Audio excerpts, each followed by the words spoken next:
Hello everyone and welcome to the channel. I'm Emmanuel, I'm a former Boeing 737 pilot, and in today's video let's talk about two FMC messages relating to fuel that many flight simmers are getting rather often but don't really know what they mean. I'm talking about the using reserve fuel and insufficient fuel scratchpad messages on the CDU. Now, let's go into the cockpit of our 737-900 and have a look at what those messages actually mean. So, you can see right down here that we're currently getting the using reserve fuel message. But what does it actually mean? So, using reserve fuel displays if the estimated fuel at the destination is less than the fuel reserve value entered on the performance init page. So quite easily said, we look at the fuel at destination number that we get down here, 2.6 tons, and now we go to the performance init page and we compare that with the reserves entered over here, 2.7 tons. Now, as you can see, the estimated fuel is less than the reserves entered over here, and therefore we get the message using reserve fuel. Now, there is a second message relating to fuel that we also want to have a look at in this video, and that is the insufficient fuel message. Now, insufficient fuel is going to show if the predicted fuel at destination will be 2,000 pounds, respectively 900 kilograms, or less. Now, let's go ahead and quickly see that message in action. So I'm just going to enter some random route over here. Let's say Bravo Echo Romeo VOR, somewhere in here.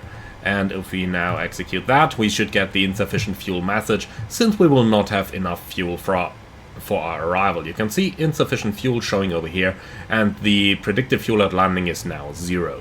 So these are the two messages that we want to have a look at. Now, first of all, let's go ahead and fix our route, and then we are going to have a look at what we can do if these messages show. So you can see we're getting using reserve fuel over here, and that message is usually going to be shown because flight simmers tend to depart with very little fuel if they simply use the SimBrief fuel value. Now, if you uplink your route in the PMDG, it will ask you if you want to set your SimBrief fuel. Many of you just blindly click yes and don't think about the fuel a second time. Similarly, in the Phoenix Airbus, when you make your flight plan uplink, then you also just set the exact minimum amount of fuel down to a single kilogram of fuel. Now, many flight simmers will then go ahead and just not think about the fuel anymore, depart like that, and if anything is missing in the flight plan, like for example an approach transition, then you will already end up with less than final reserve, or rather less than reserve plus alternate, which is the number that you have entered on the performance init page over here. So what do we do then when we get the using reserve fuel message? Well, first things first, realize what it's saying and then clear the message.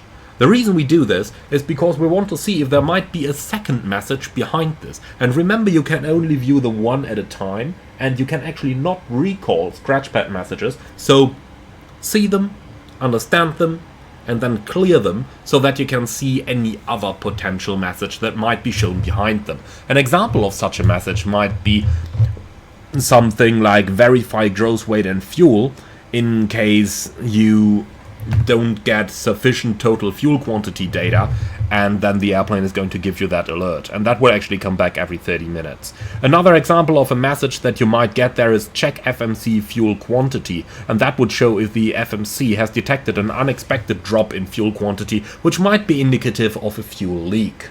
Now, if you are sure that there is no fuel leak, remember I've done a related video on fuel leaks, so be sure to check that out in order to learn how to determine if you do have a fuel leak. Then you might just go ahead and check what the actual reason for that message may be. For example, you might just not have entered the correct reserve value. That's quite easy to determine. You go to your flight plan, you scroll down to the respective point, and the reserve value in here should equal your diversion fuel. So in our case here, our diversion to LINS 1385 plus the final reserve fuel 1074. So this plus this, so 2.5 in our case, would be our reserve value. So you can see over here the reserve number entered is actually incorrect, and by changing that to the required 2.5 we would already have solved the problem. But let's now imagine that the reserve value we entered would have been correct, and now try and figure out other possible reasons for this problem. Now, the first thing I would check is, did we actually insert the winds? In our case, you can see over here, no we didn't. So let's go ahead and request the latest winds, and that may already solve the problem. You can see we've got quite an amount of tailwind over here, so that may already be the solution to our problem. Now, assuming that the winds have arrived and that the winds are not the solution to our problem, first of all, be sure to do the same for the descent forecast wind. Those may play a role as well. And if neither the cruise wind nor the descent winds are actually responsible, now in our case you can see we are just about on the brink of where it helps or doesn't help, so let's insert the forecast winds as well. That may still gain us a little bit of fuel. You can see now we're getting 2.7, 2.6, it's just about on the brink of it, so we're getting the using reserve fuel message again. Now, what can we do about this? Well, first of all, verify that all the data is entered correctly. So, how about the descent forecast? You may have planned it at too high of a speed. If you inserted 330 knots while the planned speed was 245, that is surely going to result in additional fuel usage. Similarly, check the forecast page for any anti-ice values you may accidentally have entered. If you plan to use the anti-ice for the entire descent, that is definitely going to use some additional amount of fuel. The most likely reason though why you're getting the message is because of the flight plan that you have entered. So let's go ahead and scroll forward a little bit and see what we've entered over here and how that might influence our destination fuel. You can see over here in Vienna there is quite a couple of long protracted arrivals. You've got this Mikov flight level 170 restriction, and if we just about took that out and disregard that restriction, now that the airplane calculates, you can see it wants to be 10,000 foot higher over here. So flying 10,000 foot below the profile obviously is going to use some additional fuel. Now why is that important? In the real world, your flight planning software would have taken this one into account. However, SimBrief does not take approach constraints into account. So SimBrief only sees the total distance you want to fly and then just calculates from that. And indeed, if your approach is splitted into several parts, so over here you can see I've entered the RNAV approach runway 34, you not only have your star, but then you also have an additional approach transition. SimBrief does not know about that approach transition. Therefore, if that adds a lot of track mileage, then you will not be planned to carry fuel for that. And that is definitely going to be a factor. Indeed, I tend to say this is the most common factor why people end up with the using reserve fuel message, because SimBrief does not take this into account. So when you are doing your SimBrief flight planning, then always be sure to take a close look at your arrival. To give you an example, let's have a look at it right over here. And if I do look at my SimBrief plan, you can see that the star just leads me down to Marbot, but from Marbot we're flying all the way down over here and then back up northbound like this. So this entire distance over here is not taken into account for by our fuel planning. Now, therefore, obviously we are using more fuel than planned. So let's erase that stuff again and have a look at what we can do. Even if this was taken into account, well, you might still end up with the message because SimBrief does not typically include the entirety of the route, even if transitions are included. So that may make a difference. Therefore, if you know the airport you're flying to has a long transition, it might just be an idea to go into the SimBrief planning menu and just add an additional 10 minutes of trip fuel or whatever you think it will take to actually fly this. Now, let's say that your entire flight planner was correct. You departed with the correct amount of fuel, but you still get the message. Well, chances are you might have pushed with the correct amount, but have had a long delay on the apron with the engines running, which all uses additional fuel. Chances are also that you might just have loaded the correct minimum amount of fuel on SimBrief, but then stood on the apron with the APU running for an hour to cover for a slot. That might burn up 200 kilos, and if you depart with the exact minimum amount of fuel, you might end up getting the using reserve fuel message, because you may have burned your entire contingency on the ground. Now, if that happens, the first thing to do is to insert a realistic arrival. So think about the flight we're doing right now. We are currently having an estimate here of 1573. chances are we are not going to fly the entire approach transition, as we are not coming in on the rush hour. Therefore, what you might possibly want to consider is to remove a part of the approach that you don't really need. So chances are we're going to fly something like this, from waypoint 979 down to waypoint 972. If we go ahead and insert that in the FMS, so 979 towards 972, like this now, we can have a look at the progress page. You can see immediately we have a little bit more fuel. Now, in this case, we'd arrive with more than the minimum fuel, so we could already decide to continue the approach like that. Now, what you do next is really up to you as the pilot in command. You can either go ahead and execute this route so that you have the shorter route in your FMS and, well, the plane just calculates with the correct or with the estimated ground mileage. Now, this, however, means that in case you are on the approach and you actually got to fly longer over here, your LNAV would just turn you onto the base. So when you decide to go for that option, just be a little bit careful when approaching the base. Now, what can you do, for example, when you decide to make an input like that? Well, of course, you could just erase this and just remember that you save 200 kilos, keep that in the back of your head, and fly the approach like that. That's an option what you can do.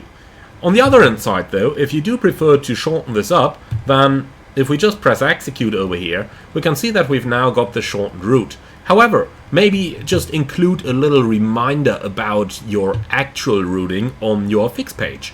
A way to do this would be to go over to the fix page, copy the waypoint, the last one from which you have created the turn, remember the track to the waypoint that you previously had while flying down here, so track 160, Inman Whiskey Whiskey 979. Now we can go into the fix page, enter that here, enter a radial of 160 like that, and all of a sudden we do have a reminder that we are supposed to keep flying into this direction.